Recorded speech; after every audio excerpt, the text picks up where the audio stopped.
Hi అండి. పులావ్లోకి, colour రైస్లోకి ఇలా చేయండి, చాలా బాగుంటుంది. నేనైతే ఇక్కడ 5 గ్లాస్ ఆఫ్ రైస్ తీసుకున్నాను. ఒక హాఫ్ అన్ అవర్ నానబెట్టుకోవాలి. ఒక 3 టైమ్స్ కడిగి పక్కన పెట్టేసుకోవాలి. గోంగూర కూడా వాష్ చేసుకొని పక్కన పెట్టేసుకోవాలి. తర్వాత ఒక కడాయి తీసుకొని లేదా కుక్కర్, ఆయిల్ వేసుకోవాలి. ఆనియన్స్ కూడా వేసుకొని ఆయిల్లో మంచిగా ఫ్రై చేసుకోవాలి. ఇవి కొంచెం సేపు కుక్ అయ్యేంత వరకు కొన్ని పచ్చిమిర్చి, 2 టమాటోస్ తీసుకొని వాటర్లో శుభ్రంగా క్లీన్ చేసుకొని కట్ చేసుకొని పక్కన పెట్టేసుకోవాలి. మధ్య మధ్యలో ఆనియన్స్ కూడా కలుపుతూ ఉండాలి, లేదంటే కింద అడుగంటుకుపోతుంది.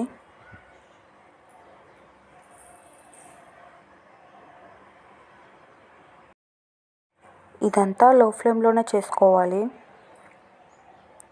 పచ్చిమిర్చి, అల్లం పేస్ట్, టమాటోస్ ఇవన్నీ వేసుకొని మంచిగా కలుపుకోవాలి. కొత్తిమీర, కరివేపాకు, పుదీనా కొంచెమే తీసుకున్నాను. గోంగూర కూడా కడిగి పెట్టుకునేది కూడా అందులో వేసుకోవాలి. కారము, ఉప్పు, కొంచెం పసుపు వేసుకొని కలుపుకోవాలి. తర్వాత తగినంత కొంచెం వాటర్ వేసుకోవాలి, ఎక్కువ వేసుకోవద్దు. ఒక 3 విజిల్స్ తర్వాత ఇలా కలుపుకుంటే పప్పు గుత్తితో చాలా బాగుంటుంది.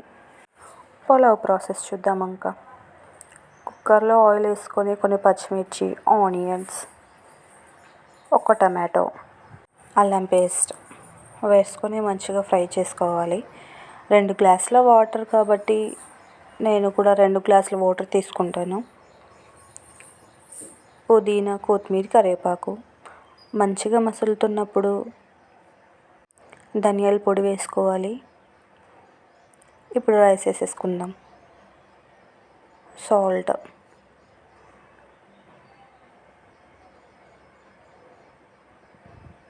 మంచిగా స్పూన్తో మిక్స్ చేసేసుకొని అలా మరలుతున్నప్పుడు క్యాప్ పెట్టేసేసుకోవాలి. ఒక 3 విజిల్స్ తర్వాత చూడండి రైస్ ఎలా ఉందో. బాగుందా? ఈ చట్నీలో కాంబినేషన్ భలే ఉంటుంది. ఒకసారి ట్రై చేయండి. నచ్చితే లైక్ చేయండి అండ్ సబ్స్క్రైబ్.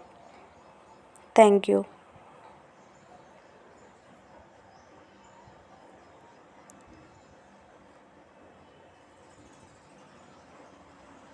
బాయ్.